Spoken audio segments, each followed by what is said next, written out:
ఏపీలో red book రాజ్యాంగం నడుస్తుందన్నారు వైఎస్ఆర్సీపీ అధినేత జగన్. వైఎస్ జగన్మోహన్ రెడ్డి రాష్ట్రంలో కుంభకోణాల మీద కుంభకోణాలు జరుగుతున్నాయి. చంద్రబాబు పూర్తిగా చంద్రముఖిగా మారిపోయారు. ఇసుక మాఫియా, లిక్కర్ మాఫియా ఇలా మాఫియాలు చేస్తున్నారని వైఎస్ జగన్ అన్నారు.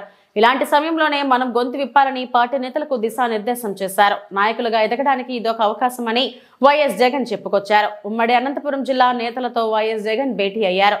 ఈ సందర్భంగా వైఎస్ జగన్ మాట్లాడుతూ 6 నెలల తిరక్క ముందే చంద్రబాబు ప్రభుత్వం మీద తీవ్ర వ్యతిరేకత వచ్చింది. ఇంతటి వ్యతిరేకత గతంలో ఏ ప్రభుత్వం మీద లేదు. ప్రతి కుటుంబానికి మనం మంచి చేశాం, కానీ చంద్రబాబు అంతకంటే ఎక్కువ చేస్తానంటూ ప్రతి ఇంట్లో ప్రతి ఒక్కరికి ఒక హామీ ఇచ్చాడు.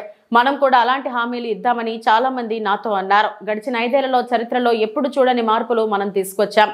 ఎన్నికల మేనిఫెస్టోను పూర్తిగా అమలు చేశాం. మేనిఫెస్టోకు పవిత్రత తీసుకొచ్చాం. ప్రతి హామీని తూచా తప్పకుండా అమలు చేశామని జగన్ అన్నారు. అవగాహన ఉంటుందని నేను అనుకుంటా ఉన్నా. చంద్రబాబు నాయుడు గారిని నమ్మడము అని అంటే చంద్రముఖిని నిద్ర లేపడమే అని చెప్పి నేను అన్న మాటలు. చంద్రబాబు నాయుడు గారిని నమ్మడము అని అంటే పులి నోట్లో తలకాయ పెట్టడమే అని చెప్పి నేను అన్న ఎన్నికలప్పుడు. కరెక్ట్గా ఈరోజు 6 నెలలు కూడా 6 నెలలు గడిచేసరికే ఈరోజు ప్రతి ఇంట్లో కూడా పరిస్థితి ఏమిటి అని అంటే, జగనన్న కనీసం పలావ్ పెట్టేవాడు, చంద్రబాబు నాయుడు బిర్యానీ పెడతానన్నాడు. ఇప్పుడు పలావు పోయింది, బిర్యానీ పోయింది, చివరికి ఏది లేకుండా రోడ్డు మీద నిలబట్టాడు చంద్రబాబు నాయుడు అనే మాట ఈరోజు ప్రతి ఇంట్లో కూడా ఈరోజు చర్చనీయాంశంగా ఈరోజు మారింది. ఒకవైపున మనం ఇస్తా ఉన్న పథకాలన్నీ కూడా పూర్తిగా ఆపేశాడు.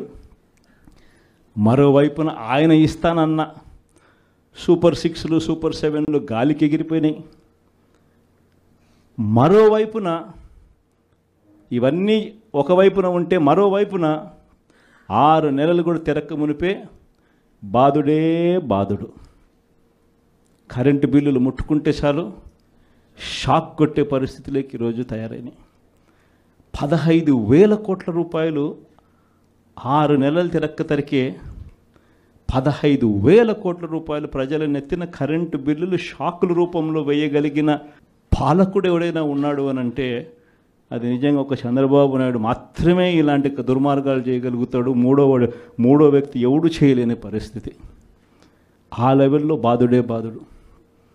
మరోవైపున చూస్తే ఈ బాధుడుకు తోడు సూపర్ 6లు, సూపర్ 7లు అమలు చేయకపోవడానికి తోడు మనం ఇస్తా ఉన్న పథకాలన్నీ కూడా ఇవ్వకుండా వదిలేసినకు దానికి తోడు, వీటి అన్నిటికీ తోడు ఇంకా ఏం జరుగుతూ ఉంది?